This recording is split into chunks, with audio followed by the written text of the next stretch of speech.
The following two names usually come together. It is Al-Qabid, Al-Basit. Al-Qabid is the withholder. Al-Basit is the grantor of ample provision.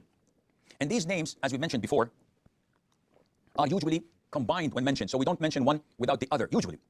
Especially in the Qabid. Why? Because it may make people think that Allah withholds. And withholding is not something that is positive, without the other side of it, which is the grantor of ample provision. So they have to be used together, generally speaking. Allah says in the Quran, وَاللَّهُ يَقْبِضُ وَيَبْسُطُ وَإِلَيْهِ تُرْجَعُونَ. And it is Allah who withholds and grants abundance. And in the authentic hadith, and this is where we get these two names of Allah, from the authentic hadith, Anas said that prices went up at the time of the Prophet ﷺ in the market. So the people went to the Prophet ﷺ complaining and asking him to set a limit for the prices. So the wheat, the barley, the dates, everything went up. And we know that prices depend and rely on supply and demand. So when the authorities, when the government comes and fixes the prices, this harms the free market. And it harms the traders and the merchants, which is un-Islamic. So the Prophet ﷺ, when they complained to him, he said, Allah is the one who sets the prices. Allahu Musa'ir. Al-Qabid, Al-Basit, the withholder and the grantor of ample provision. And he is the provider, Al-Razzaq. So the Prophet refrained from setting the prices because this is un-Islamic, it's unfair, unjust, it's supply and demand. Don't buy, it will drop.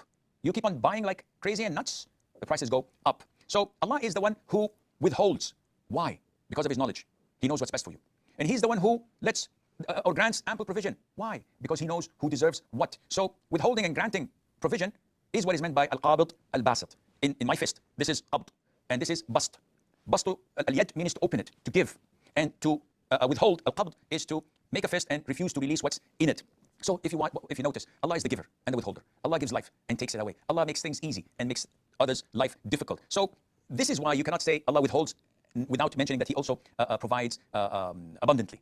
Because both these names complement one another. One without would not do. And this is why it is Allah who withholds souls from returning to their bodies. It is Allah Azza wa Jal who accepts the charity from the rich, and he subhanahu wa ta'ala provides for the poor and to the weak. He's the one who contrasts chests and make them tight, or expands them and fills them with light from his kindness, from his beauty, and etc. So he is the one who sets our hearts and souls free, or he withholds them in his hand, subhanahu azza wa jal.